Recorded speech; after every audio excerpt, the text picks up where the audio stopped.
Hi guys, currently in America, so hence the weird background and no GB Posters logo. TimH here, vlogging for gbposters.com about The Amazing Spider-Man. So I went to go and see The Amazing Spider-Man at midnight in Los Angeles, so you can pretty much tell I'm a big Spider-Man fan. I'm biased because I have a childhood affection for this character. All you need to do is make Spider-Man swing and my inner 10-year-old will squeal. So it's very hard to review a film like this objectively. I have to try and separate myself from my fandom and look at it as just a film. Is The Amazing Spider-Man a good film?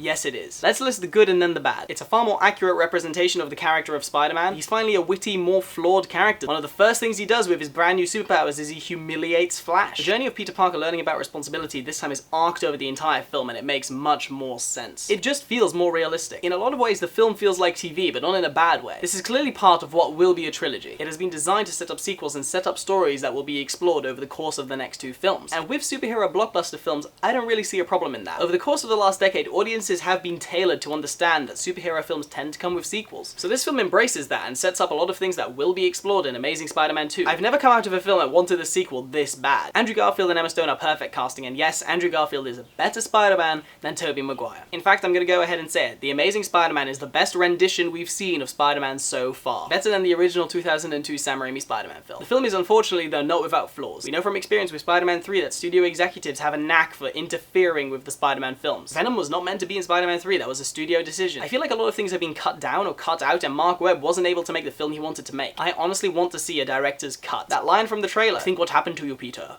was an accident. Do you have any idea what you really are?" That sounds kind of important. In fact, that character just vanishes off the face of the earth in the second half of the film. Unfortunately, despite the fact that the action is good, not a single action scene is quite as amazing as the first clock tower fight in Spider-Man 2 or Harry vs. Peter in Spider-Man 3. Some of the first-person stuff was a little hit and miss for me. I'd really like one of the first-person sequences and the other one I'd like a little bit less. Anyway, to summarize, I was not disappointed. I've been waiting for this film since it was going to be Spider-Man 4. I've been waiting for this film since 2007. That's a 5-year hype, and I was not disappointed. I liked it, I think we have a great new cast, and I think this film sets up the characters perfectly for a franchise. And that's what I wanted, really. I wanted a solid building block so that we can then have more Spider-Man movies. Because with superheroes, it tends to be the second film that really blows minds. Batman Begins was topped by The Dark Knight. X-Men 1 was topped by X-Men 2. And The Amazing Spider-Man 2 has the potential to blow minds. And if they play their cards right and hire the right people, this will be a great Spider-Man trilogy. I am excited. That was it for this review. I can't believe I've seen it. I can't believe this hype is over. While I'm in New York, I definitely intend to see it again. Bye!